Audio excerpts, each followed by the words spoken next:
안녕하세요. 잘 지내셨죠?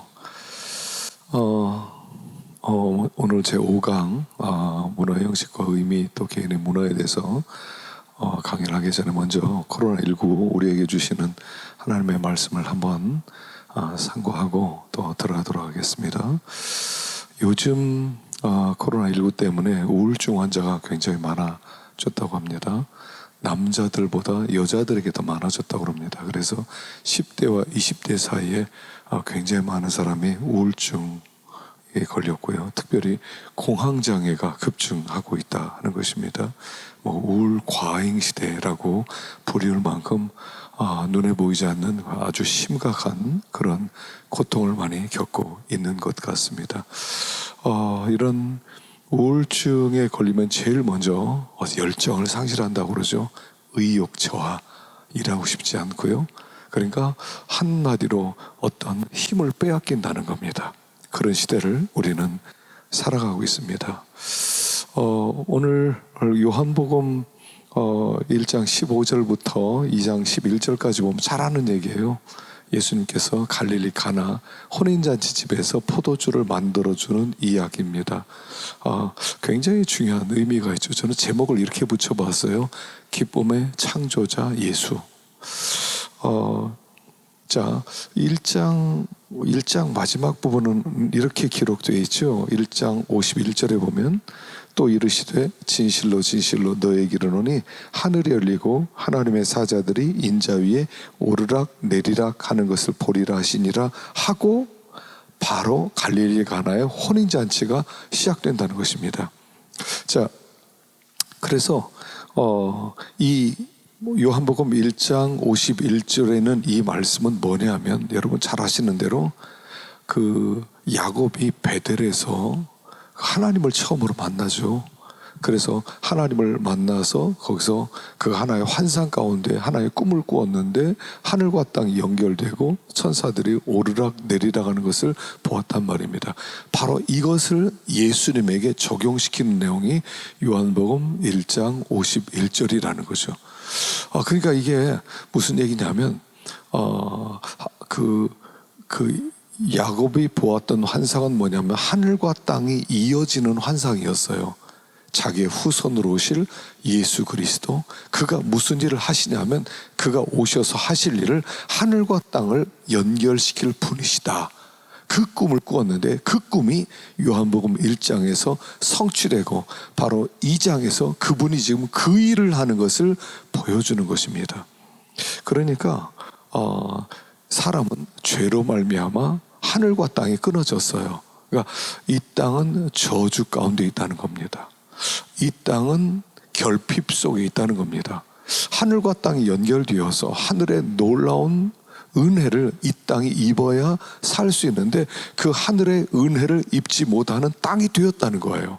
바로 그 이야기가 바로 갈릴리 가나의 혼인잔치집에 그 포도주가 떨어진 모양으로 나타나는 거예요. 잔치집에 있어야 될 포도주가 없다는 거죠. 우리가 살아가는 이 세상의 특징은 어떤 특징이냐면 반드시 혼인잔치집에서 반드시 있어야 될 그 기쁨의 근원이 되는 포도주가 떨어진 결핍된 세상이라는 거예요. 그래서 현재 이 세상의 영적인 상태는 하늘과 땅이 끊어진 상태라는 것입니다. 하늘과 땅이 끊어졌어요. 그래서 하늘에서부터 은혜를 입어야 이 땅이 사는데 이 땅이 하늘의 은혜를 입지 못하게 되었다는 것입니다. 그래서 이 땅은 항상 결핍, 부족함. 그래서 우리는 지금 하늘에서 내리는 비를, 하늘에서 내리는 태양을, 그래서 하늘에서 내리는 것을 먹고 살아요. 그 일반 은총이라고 하죠. 그러나 영적으로는 하나님이 우리에게 은혜를 주셔야 되는데 그 은혜가 끊어진 세상이라는 거예요. 그 끊어진 세상을 예수님께서 이 땅에 오셔서 하늘과 땅을 연결시키겠다 하는 그런 말씀이 오늘 갈릴리 가나의 혼인잔치의 핵심 되는 내용이죠. 그래서 결핍된 세상을 그분이 채워주시는 이야기란 말입니다. 시작은 이렇게 시작합니다. 2장 1절에 보면 사흘째 되던 날 이렇게 시작합니다. 사흘째 되던 날. 자, 이 사흘째 되던 날은 두 가지 의미가 있어요. 1장에 보면 이튿날이라는 단어가 3번이 나와요. 이튿날, 이튿날, 이튿날. 다시 말하면 1장에 4일이 지났어요. 그리고 2장에서 시작이 사흘째 되는 날, 4일째 되는 날에서 그러니까 4일째 되는 날에서 3일 후란 뜻이에요. 그러니까 7일째 되는 날을 의미하는 거죠. 자, 창조주 하나님이 7일째 무엇을 하셨습니까? 7일째 하셨던 일은 안식을 창조하셨죠. 우주 만물을 창조하시고 예수님이 안식하니라 나왔지만 사실은 그분이 안식을 창조한 거예요. 그러니까 아담은 6일째 만들어졌는데 7일째 안식의 세계 속으로 들어갔다 이야기입니다. 그러니까 안식일 끝나고 월, 화, 수, 목 이렇게 시작됐다 이런 뜻이 아니라 아담은 그 6일째 창조되고 7일째 안식하게 되었는데 그때부터 계속 안식의 세계 속으로 들어갔다. 바로 그것을 에덴이라고 부르는 거예요. 에덴이란 곳은 어떤 곳이냐면 기쁨의 동산 이런 뜻인데 그게 안식이에요. 하나님이 7일째 되는 날 안식을 창조하셨어요. 그리고 그 안식은 기쁨의 세계, 에덴의 세계라는 거예요. 그런데 범죄함으로 말미암아 에덴에서 쫓겨나는 거죠. 기쁨의 세계로부터 쫓겨나는 거예요. 그 이후로 모든 사람들은 다 결핍 속에 살아가는 겁니다. 기쁨이 없는 세계, 수고하고 무거운 짐진 자, 또 그 이마에 땀을 흘리고 가시와 엉겅퀴가 나는 그 땅에서 수고하는 그 세계 사람이 되었다는 거예요. 그래서 여기에 나온 이 그림은 뭐냐면 하나님을 떠난 타락한 인간이 살아가는 현실을 보여주는 거예요. 한마디로 결핍. 그래서 탕자 이야기가 이걸 잘 보여주고 있죠. 누가복음 15장 16절에 보면 그가 돼지 먹는 쥐염 열매로 배를 채우고자 하되 주는 자가 없는지라 이 스스로 돌이켜 이르되 내 아버지에게는 양식이 풍족한 품꾼이 얼마나 많은가 나는 여기서 줄여 죽는구나. 양식이 풍족한 품꾼이 아버지 집에는 많은데 나는 여기서 줄여 죽는구나. 이게 이 세상의 특징, 결핍된 세상의 특징이라는 거예요.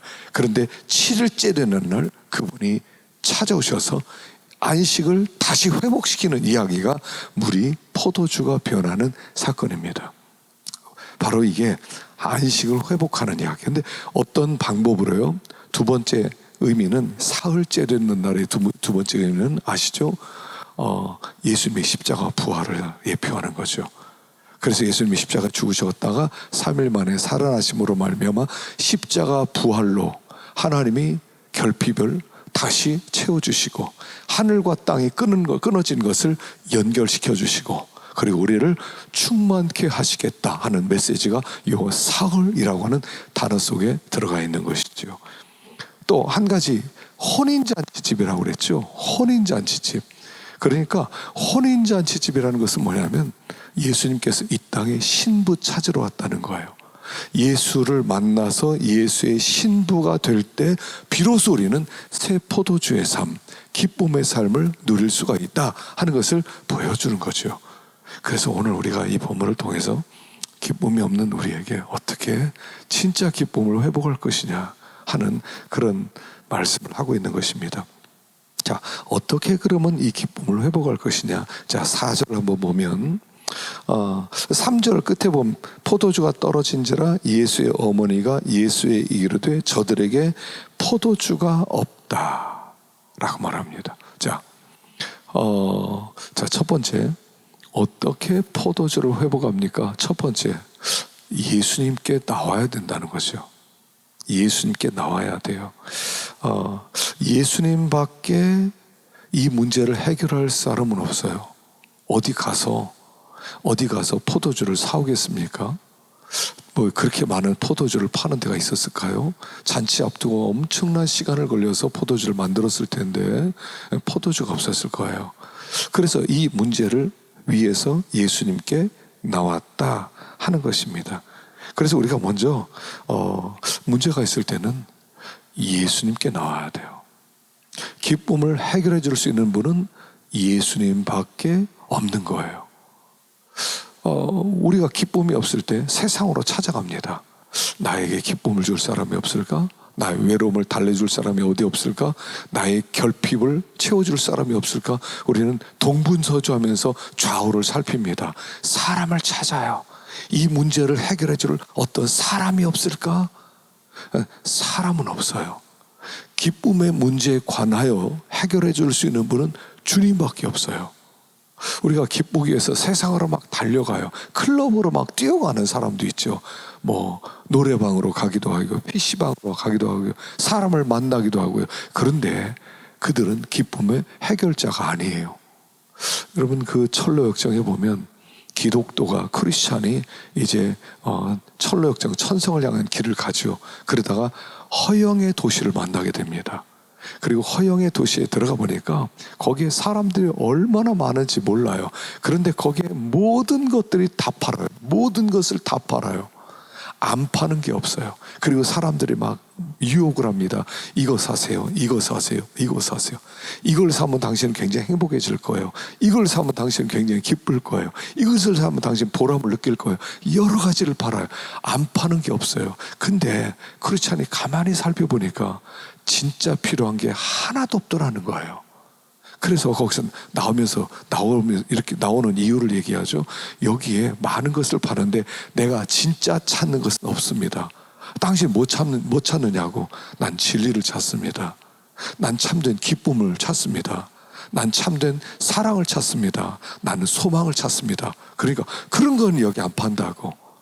그래서 떠나려고 그러니까 아무것도 안 사다고 그래서 그를 붙잡아서 그를 때리고 고난 주고 핍박하는 이야기가 나오죠. 여러분, 세상은 우리에게 기쁨을 줄 수 있는 것 같지만 기쁨을 주지 못해요. 혹시 기쁨을 찾기 위해서 세상으로 달려가셨다면 오해하시는 겁니다. 세상은 내가 원하는 것을 결코 주지 못해요. 이 세상은 아무것도 주지를 못해요. 이 세상은 정말 내가 원하는 어떤 것도, 나를 위로할 수 있는 눈꼽만한 것도 이 세상은 없어요. 그런데 우리는 부지런히 찾아 헤맵니다. 세상이 뭐 주지 않을까? 세상이 내 결핍을 채워주지 않을까? 세상이 내 외로움을 채워주지 않을까? 그리고 세상으로 달려가요. 근데 세상은 못 줘요. 이 문제를 해결해 줄 수 있는 분은 예수님밖에 없다는 거예요. 예수님께 오셔야 돼요. 그래서 마리아가 예수님께 포도주가 떨어졌다라고 이야기합니다. 그럼 문제를 주님께 가지고 나오십시오. 주님께 가지고 나올 때 우리 주님이 그 문제를 해결해 줄 수가 있다 하는 것입니다. 자, 어떻게 해결합니까? 여기 그러자 예수님께 뜬금없이 4절에 얘기하죠. 예수께서 이르시되 여자여, 나와 무슨 상관이 있나이까? 내 때가 아직 이르지 아니하였나이다. 내 때가 아직 이르지 아니하였나이다. 내 때. 여러분, 요한복음의 때라는 것은 한 가지 때밖에 없죠. 십자가의 때요. 그래서 7장 30절에 보면 예수를 잡고자 하나 손을 대는 자가 없으니 이는 그의 때가 아직 이르지 아니하였습니다. 8장 20절 잡는 사람이 없으니 이는 그의 때가 아직 이르지 아니하였습니다. 12장 23절 예수께서 대답하여 이르시되 인자가 영광을 얻을 때가 왔도다. 12장 27절 그러나 내가 이를 위하여 이 때에 왔나이다. 16장 32절 보라 너희가 다 각각 제 곳으로 흩어지고 나를 혼자 둘 때가 오나니 벌써 왔도다. 17장 1절 아버지여 때가 이르러 싸우니. 이 다 뭐냐면 다 십자가의 때를 얘기하는 거예요. 자, 내 때가 이르지 아니했다는 것은 뭐냐면 이 땅에 포도주가 필요한데, 기쁨이 필요한데 이 기쁨과 포도주는 어떻게 만드는 거냐면 예수님이 때가 돼야 돼요. 그 때가 십자가의 때예요. 예수님이 십자가를 지심으로 말미암아 이 땅이 회복된다는 거예요. 그래서 예수님께서 죽으시기 전날 제자들과 성찬식을 하면서 성만찬을 하시면서 하는 말씀이 뭡니까? 이 떡을 먹어라. 내 잔을 받아라. 내 잔을 받아라. 이것은 너희와 세우는 새 언약이다. 이걸 먹어라.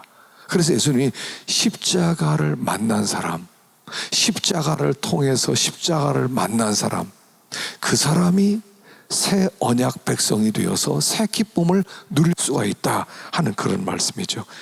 예수님의 십자가를 만나야 돼요. 여러분, 우리가 다른 걸 만나는 게 아닙니다. 십자가를 만나야 돼요.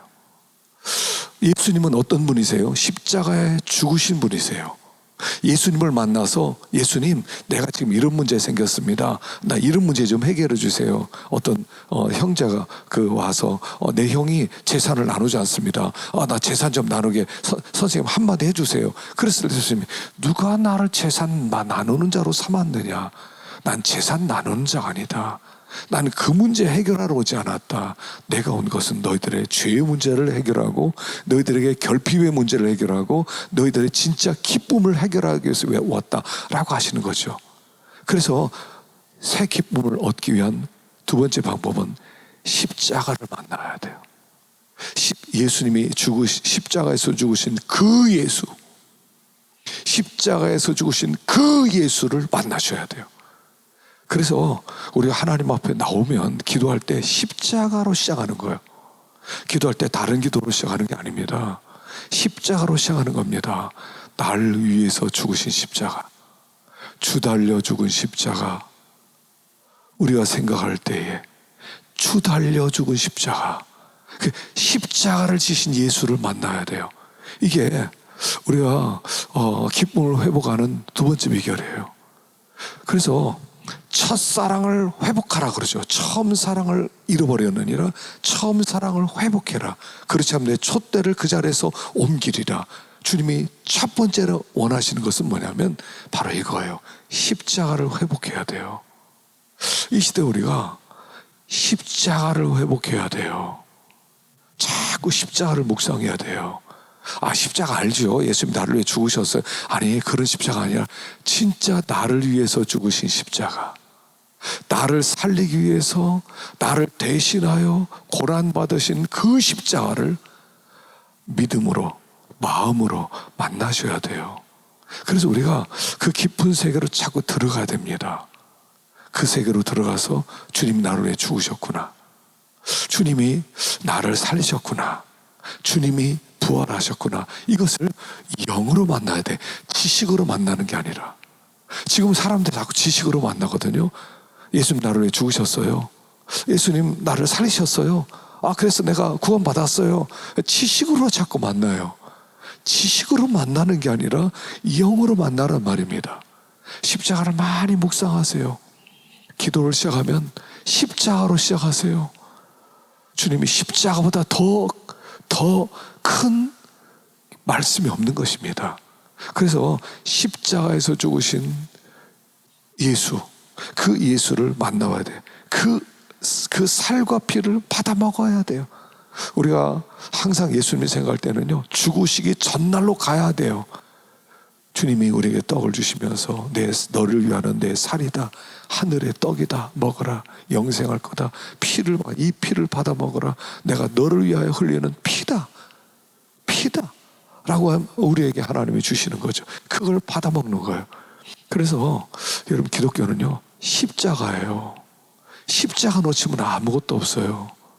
우리 시대가 왜 이렇게 연약해졌습니까? 십자가를 놓쳤어요. 십자가 놓치고 맨날 이벤트만 해요. 말씀은 간단하게 하고 맨날 놀러 다니고요, 소풍 가고요, 맨날 먹고요. 그럼 함께 웃고요, 교제하는 거 좋죠, 필요하죠. 그러나 더 중요한 걸 놓쳐서는 안 돼요. 십자가를 놓치면 안 된단 말입니다.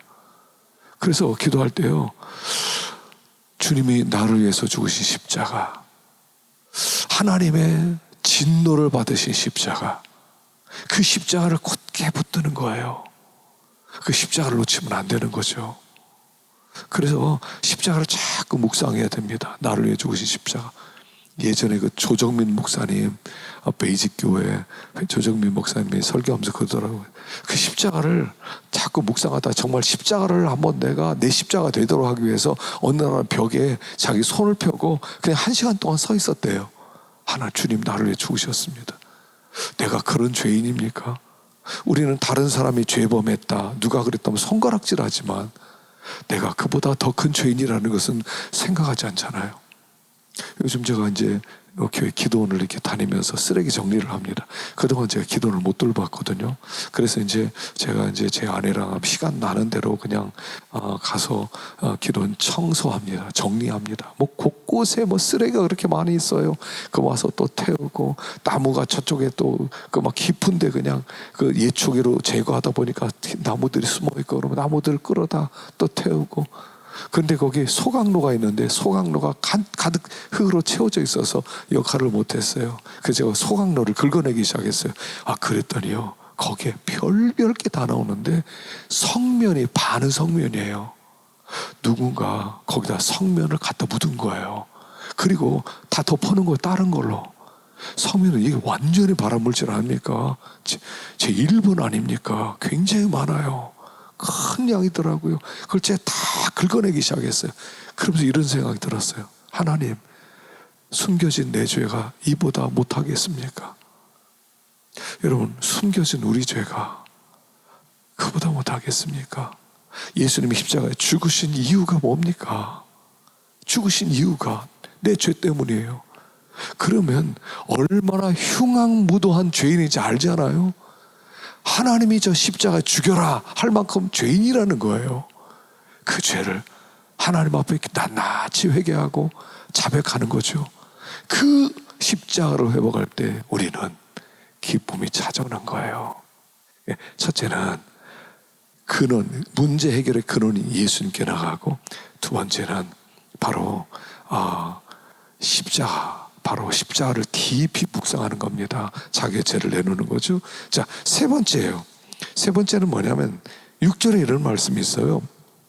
거기에 유대인의 결례를, 유대인의 정결 예식을 따라 두세 통 되는 돌 항아리 6이 놓여 있는지라 예수께서 그들에게 이르시되 항아리에 물을 채우라 하신즉 아구까지 채우니 이제는 떠서 연회장에 갖다 주라 하시며 갖다 주었더니 연회장은 물로 된 포도주를 맛보고 어디서 났는지 알지 못하되 물돈 하인들은 알더라. 자, 세 번째는 뭐냐면 이제 하인들에게 이야기합니다. 예수님이 무슨 말씀을 하든 그대로 해라. 이에 자, 항아리 물을 채워라. 항아리 열심히 물을 채웁니다. 그 물 채우는 게요, 쉬운 게 아닙니다. 그 항아리 6개가 아마 180리터는 되었을 거다, 이런 기록도 있어요. 그러니까 3,000명 정도 먹을 수 있는 그런 엄청나게 풍성한 양이죠. 주님은 풍성하게 먹일 수 있었다는 겁니다. 그러니까 이걸 채우기 위해서는 굉장히 많은 수고를 했을 거라는 거예요. 굉장히 많은 수고를 했을 거라는 얘기예요. 자, 세 번째는 뭐냐 하면, 참 기쁨을 회복하는 세 번째 기결, 십자가를 져라 하는 겁니다. 고난의 잔을 마실 뿐 아니라 고난의 잔을 마신 후에는 이제 예수와 함께 십자가를 지는 삶을 살아라. 순종은 십자가를 진다는 뜻입니다. 순종은 이거 해라, 네 알았습니다, 이런 게 아니라 죽는 겁니다. 십자가에서 죽는 거예요. 죽는 게 순종입니다. 내 잔을 받아 먹어라 그럴 때는 이게 고난의 잔을 얘기하는 거예요. 내 잔. 그래서 우리가 그리스도의 남은 고난에 참여하노라. 그리스도의 고난에 남은 고난이 있는데, 그 남은 고난은 뭐냐면 유산으로 물려준 고난이에요. 우리가 예수님의 신부가 된 후에 예수님이 우리에게 넘겨준 고난의 잔이 있어요. 남겨두신 고난. 바로 그 고난이 순종의 고난인데, 순종은 그 자체가 십자가예요. 죽는 거예요. 용서하려면요, 죽어야 돼요. 사랑하려면 죽어야 돼요. 섬기려면 죽어야 돼요. 뭐든지요, 죽어야 되는 거예요. 순종은 그냥 순종하라는 얘기 아니라 죽으란 얘기예요. 그래서 우리가 죽을 때에 비로소 우리가 고난의 잔을 먹고, 우리도 모르는 사이에 우리 안에 기쁨이 솟아오르는 거예요. 예수의 피를 먹었어요. 피를 먹고 그 고난의 잔을 마시고 순종하는 순간에 이게 무슨 순종해서 무슨 기쁨이 싹 트겠어요. 근데 거기에 기쁨이 싹 튼다고 기록된 거예요 지금. 그러니까 우리가 십자가를 지면 새로운 기쁨에 이거는 아무도 몰라요. 에이 설마 순종한다고 기쁨이 생기겠냐? 예, 순종하면 기쁨이 생겨요. 그렇게 말하는 거예요. 물이 포도주로 바뀌었을 때 연회장에 이거 어디서 났냐 그런데 물도나이들은 아니 우리가 이렇게 했더니 이런 일이 벌어졌네. 나중에 막 간증하면서 다니지 않았겠습니까? 예수님 시키는 대로 했지. 힘드는데도 막 아구까지 채웠어. 그랬더니 막 나중에 보니까 포도주로 변했다고 글쎄. 이게 순종하는 자는 알아요. 순종해보기 전까지는 몰라요. 순종하는 우리 마치 아브라함이 이삭 바쳐라 했을 때 순종하고 이삭 바치려고 하는 순간에 됐다. 하나님이 네가 나를 경외한 줄 알았다. 그리고 저 순양 가져 제사장으로 내려올 때 얼마나 기뻤겠어요. 와, 기가 막히다. 순종했더니 기가 막히다 하지 않았겠어요? 세 번째, 순종이 기쁨의 비결이에요. 그래서 코로나19로 이렇게 고통 가운데 있는 우리들이 예수님께 아뢰고 또 십자가를 묵상하고 십자가를 지음으로 말미암아 주님이 주시는 새 포도주의 기쁨, 세상이 주는 기쁨이 아니라 인간이 조작해내는 것이 아니라 완전히 새로워지는 그런 은혜가 있도록 하여 주시기를, 그런 은혜가 있기를 간절히 축원합니다. 우리 다음 시간에 계속 하십시다.